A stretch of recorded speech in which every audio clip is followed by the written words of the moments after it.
ক্ষমতাচ্যুত সাবেক প্রধানমন্ত্রী শেখ হাসিনা বা তার পরিবারের সদস্য ও তার সরকারের সঙ্গে সংশ্লিষ্ট ব্যক্তিদের নামে নামকরণ করা ৮টি সংস্থা,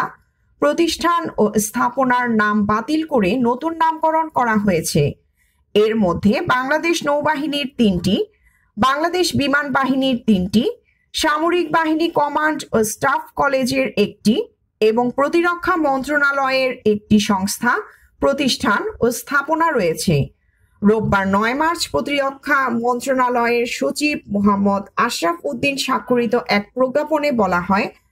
প্রতিরক্ষা উপদেষ্টার প্রধান উপদেষ্টা অনুমোদন ক্রমে এগুলো বাতিল ও নতুন নামকরণ করা হয়। যেসব স্থাপনার নাম পরিবর্তন করে নতুন নাম দেওয়া হয়েছে সেগুলো হলো চট্টগ্রাম নিউ মোরিং এর বানৌজা বঙ্গবন্ধুর নাম বদলে বানৌজা খালিদ বিন ওয়ালিদ, ঢাকার খিলক্ষেত নামাপাড়ার বানৌজা শেখ মুজিবের বদলে বানৌজা ঢাকা, কক্সবাজারের পেকুয়ার বানৌজা শেখ হাসিনার পরিবর্তে বানৌজা পেকুয়া,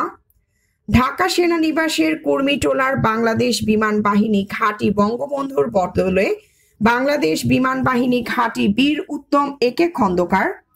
ঢাকা সেনানিবাসের কুর্মিটোলার বঙ্গবন্ধু অ্যারোনটিক্যাল সেন্টার বিমান বাহিনীর বদলে বাংলাদেশ অ্যারোনটিক্যাল সেন্টার, যশোরের বিএএফ একাডেমির বিএএফ এ বঙ্গবন্ধু কমপ্লেক্সের বদলে বিএএফ এ কমপ্লেক্স, সামরিক বাহিনী command and staff college Mirpur সেনানিবাসের শেখ হাসিনা কমপ্লেক্সের বদলে ডিএসসিএসসি কমপ্লেক্স এবং প্রতিরক্ষা মন্ত্রণালয়ের গণভবন কমপ্লেক্সে ঢাকার বঙ্গবন্ধু স্মৃতি জাদুঘরের বদলে প্রতিরক্ষা জাদুঘর নামকরণ করা হয়। News desk, voice, Chittagong.